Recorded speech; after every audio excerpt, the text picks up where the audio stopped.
Hagamos un repaso mensual de los temas que hemos estado viendo con estos tres problemas. Vamos a recordar a los iones, vamos a recordar también la configuración electrónica, vamos a analizar algunos orbitales y también vamos a ubicar a un elemento en la tabla periódica. Veamos el problema número 1. Aquí nos presentan tres especies, nos presentan al bromo, nos presentan al zinc y nos presentan al argón. Tanto el bromo como el zinc son iones, mientras que el argón está en su estado neutro. Me puedo dar cuenta de ello por su carga, ¿verdad? El bromo tiene una carga de -1, o sea, es un anión. La carga del zinc es +2, es decir, el zinc es un catión, mientras que el argón no posee carga, entonces el argón está presente en su estado neutro. Veamos, el problema nos pide calcular la suma de electrones de cada una de las especies. Vamos a tener que determinar los electrones del bromo, del zinc y del argón. Por un lado tenemos al bromo, cuyo número atómico, o la cantidad de protones que tiene, es de 35, y vemos que la carga es de -1 o 1 menos. Para poder hallar la cantidad de electrones que el bromo posee ionizado, normalmente, cuando tenemos a un átomo, ¿verdad? Ese átomo se encuentra en estado neutro. Es decir, si analizo el bromo en estado neutro, tendría 35 protones, y como está en estado neutro, pues tendría, por otro lado, tendría al mismo nivel, también tendría 35 electrones. Entonces, debemos de analizar si en este caso el bromo ionizado ha perdido o ha ganado electrones. Entonces, viendo la carga del bromo, cuya carga es negativa, me puedo dar cuenta que hay un exceso de electrones. Cuando hay un exceso de electrones, el átomo se carga negativamente. Entonces, puedo decir que el bromo, de los 35 electrones que tenía en su estado neutro, ha tenido que exceder un poco más para que se pueda cargar negativamente. Como la carga es de -1, significa entonces que solamente se le añadió un electrón más. En su estado neutro, solo se añadió un electrón más. De esa forma, ahora sí hay un exceso de un electrón en el caso del bromo ionizado. Conclusión, podemos decir entonces que si los electrones del bromo neutro eran 35, pero la carga -1 me comunica que ha ganado un electrón, significa entonces que la cantidad de electrones del bromo ahora es 36. De la misma forma vamos a analizar al zinc. El zinc tiene un número atómico de 30 protones, y su carga es de +2.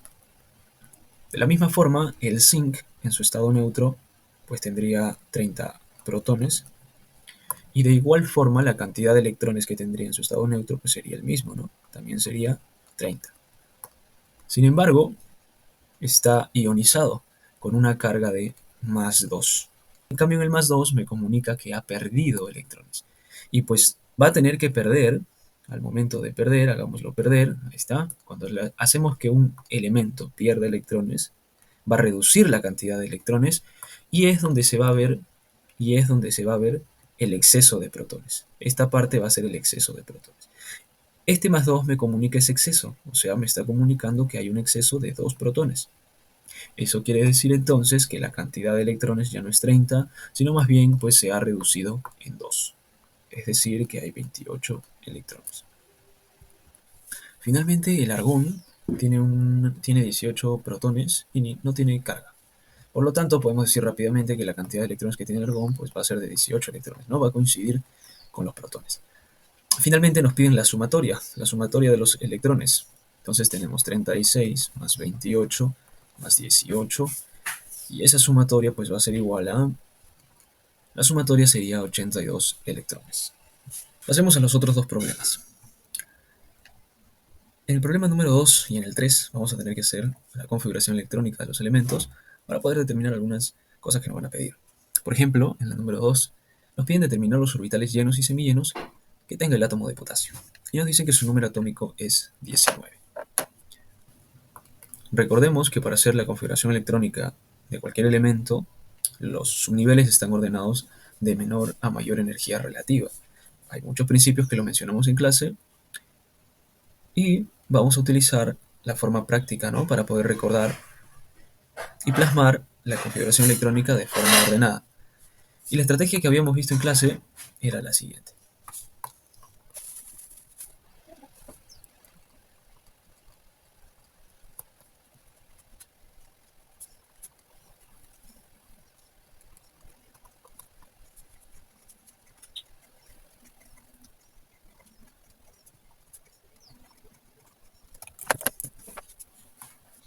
Bien, cuando teníamos ya construida, ¿verdad? Nuestras columnas, nuestras filas, habíamos puesto las flechitas, ahora sí podíamos hacer eh, la configuración electrónica de un elemento. En este caso vamos a hacer la configuración electrónica del potasio, cuyo símbolo es la letra K. Y si nos dice que el Z es igual a 19, pues nos están haciendo referencia a que tiene 19 protones. Y si tiene 19 protones, pues también va a tener 19 electrones, puesto que está en estado neutro. Bien, vamos a hacer la configuración electrónica del potasio. Y empezamos, pues vamos a empezar con lo que nos indica nuestra regla, ¿no? Vamos a empezar con un S, luego vamos a continuar con 2S, y luego vamos a continuar con 2P. Recordemos que tenemos que seguir el sentido de la flecha, ¿no? De atrás hacia adelante. Es decir, un S, 2S, 2P, 3S, luego me salteo a la cuarta flecha y empiezo de atrás hacia adelante. ¿Ok? Bien.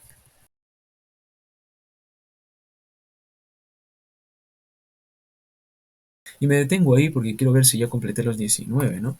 Entonces, en el orbital S, recordemos que hay dos electrones y luego de 4 en 4, ¿no? Lo máximo que puede caber en el orbital P es 6, de 4 en 4, ¿no? 2 más 4, 6. En el D lo máximo que puede caber es 10 y en el F lo máximo que puede caber es 14. Entonces, aquí lleno totalmente el orbital S, ¿no? Lo lleno, ahí está 2. Lo lleno también a este S, lo lleno totalmente de 2 electrones. Al P también lo lleno totalmente de 6 electrones, porque solamente 6 pueden caber como máximo. El 3S aquí también lleno totalmente de electrones. Mira que ya estoy usando los términos llenos. El 3P también lo lleno de 6 y voy viendo si ya llegué a 19, ¿no? 2 más 2 más 6, 10. 10 más 6 más 2, 18. Y pues solamente me falta 1 para el 19, ¿no? Entonces terminaría en 4S1.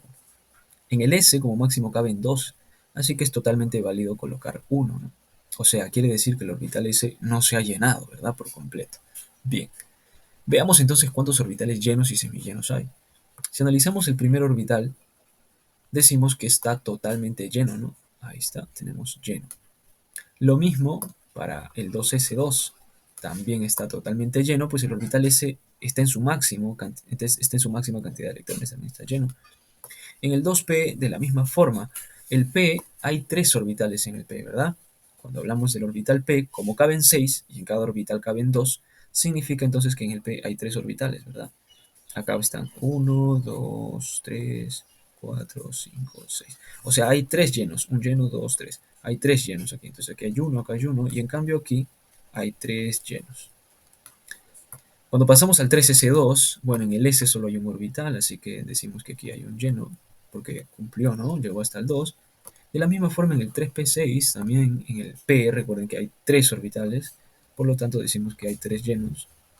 Y finalmente en el S, que solamente hay un orbital ahí, decimos que es semilleno. Y es semilleno, pues si lo graficamos por aquí el 4S, que solamente tiene un orbital, y como tiene un electrón, pues simplemente ese electrón va a estar desapareado, ¿no? No está lleno, por lo tanto está semilleno. La respuesta entonces serían 3, 4, 5, 6, 7, 8, 9, 9 llenos y un semilleno. La clave sería la letra B. En la primera, la clave sería la letra C, ¿verdad? 82. Bien, y pasemos finalmente al último, que es si un átomo termina en 4p1, determina cuántos electrones de valencia posee y en dónde se encuentra en la tabla periódica. Y bueno, si termina en 4p1, no sé cuál será el elemento, tampoco sé su número atómico, pero sé que termina en 4p1, o sea, voy a tener que continuar con la configuración electrónica y hacer que termine en 4p1.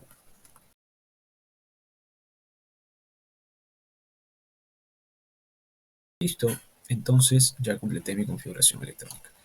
Teniendo esto, ya podemos decir entonces cuántos electrones de valencia posee. Los electrones de valencia son aquellos que están en el mayor nivel de energía.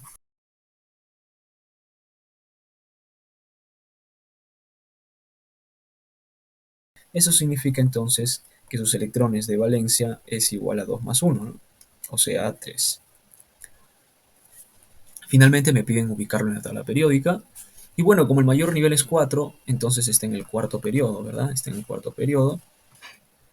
Y como su configuración electrónica termina en P, recordemos que los que terminan en S o en P pertenecen al grupo A, decimos entonces que este pertenece al grupo A, pero va a pertenecer al grupo 3A debido a sus electrones de valencia, ¿no? Este 3 coincide con la numeración, ¿verdad? Con la numeración de la, sería 3A.